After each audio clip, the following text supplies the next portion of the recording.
I've been introduced to you by my sir, Nasir Sir Guru, who is a teacher by profession. And the first time I heard you was at Azad Maidan, and the topic was similarities between Hinduism and Islam. My name is Dipen Seth, and I'm working with a construction company. I have come across an argument by my fellow friends when we have discussed about these topics. And the question is that when the Mughals were there, they have tempered with the Hindu scriptures, and that's the reason we find, some references and things like that in the scriptures. Is it a myth or a reality? Please throw some light on it. Thank you.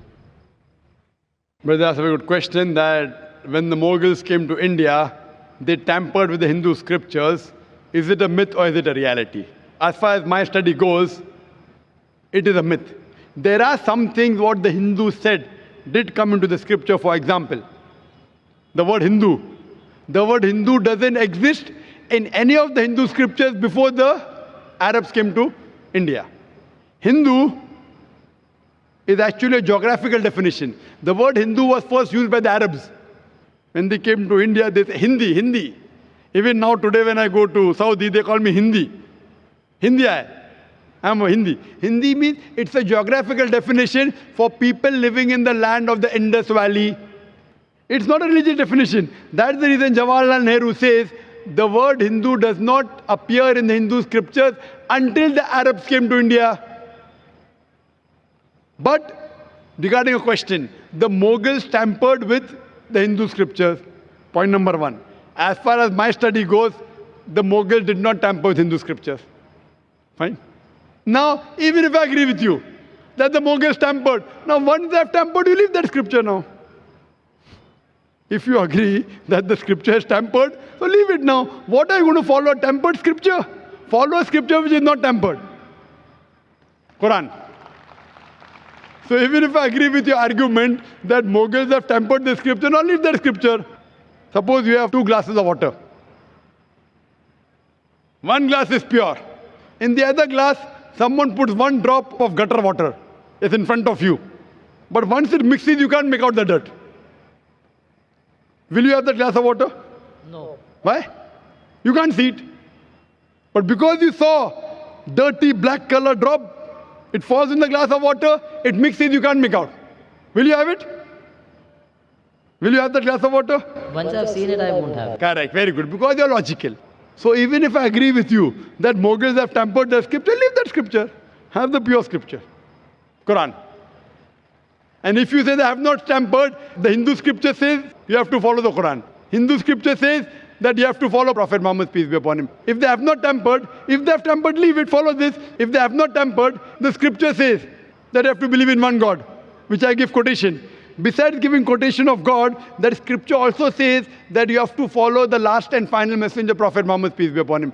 I can give you quotations from the Hindu scriptures talking about the coming of Muhammad sallallahu alaihi wasallam. If you read the Hindu scriptures, Bhavishya Purana, Parva 3, Khanda 3, Adhyay 3, Shlokas 5 to 8, it talks about Muhammad sallallahu alaihi wasallam. Bhavishya Purana, Parva 3, Khanda 3, Adhyay 3, Shlokas 10 to 27 talk about Muhammad sallallahu alaihi wasallam. If you read the Kuntap Suktas, Atharva Ved, book number 20, hymn number 127, verse number 1 to 14, talk about Muhammad sallallahu alaihi wasallam. If you read Atharva Ved, book number 20, hymn number 21, verse number 6, Atharva Ved, book number 20, hymn number 21, verse number 7, talking about Muhammad sallallahu alaihi wasallam. Rig Ved, book number 1, hymn number 53, verse number 9, it talks about Muhammad sallallahu alaihi wasallam. If you read the Psalm Ved, Agni, mantra number 64, talks about Muhammad sallallahu alaihi wasallam. Even Muhammad sallallahu alaihi wasallam is mentioned by name. He is called as Ahmad, the one who praises.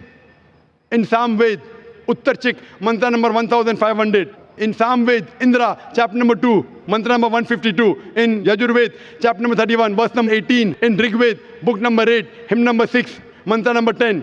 In Atharva Ved, book number 8, hymn number 5, mantra number 16. Atharva Ved, book number 20, hymn number 126, mantra number 14. He is even mentioned by name as Muhammad. He is called as Nara Shansa. Nara Shansa means, Nar means man.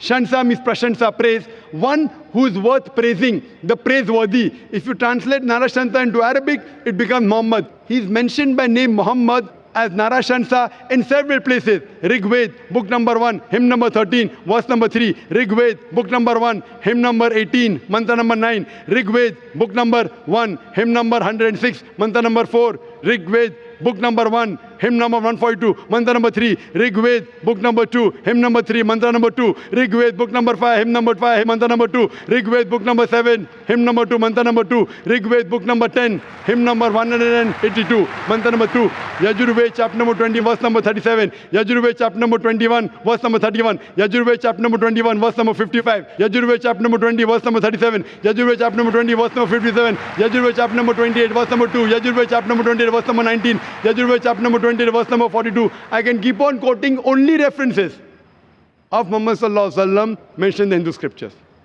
So your scriptures say that there's one God, you worship him alone, and you have to follow the last and final messenger. Even your Hindu scriptures speak about the Kalki avatar, about Muhammad sallallahu alaihi wasallam as the last and final messenger. It says his mother's name will be Sumati. That's Amina, the name of Prophet Muhammad sallallahu alaihi wasallam mother. It says his father's name will be Vishnu, Yas, servant of God. Abdullah, which is the name of Muhammad sallallahu alaihi wasallam's father. It says he will be born in Sambala, a place of peace, that is Makkah. He'll be born in the place, in the family of the chief of Makkah. And we know in the family of Quraysh. He'll have 4 companions, talking of the Sahabas. I can go on and on and on, talking about this Kalki avatar. He will come, he'll be the last messenger, that is Prophet Muhammad, peace be upon him. I'm asking you, brother, do you believe in one God? Yeah. Do you believe that there's no idol worship? Yeah, I don't believe in idol worship after I heard your speech at Azad Maidan. So, I'm very clear in all those aspects and I've heard you a lot of times. So, I just had a question which was posed to me and I wanted an answer for that. So, wanted to hear that. So do you believe that Prophet Muhammad is the last and final messenger? Yeah, I do believe in La ilaha illallah Muhammad Rasulullah. MashaAllah. So, yeah.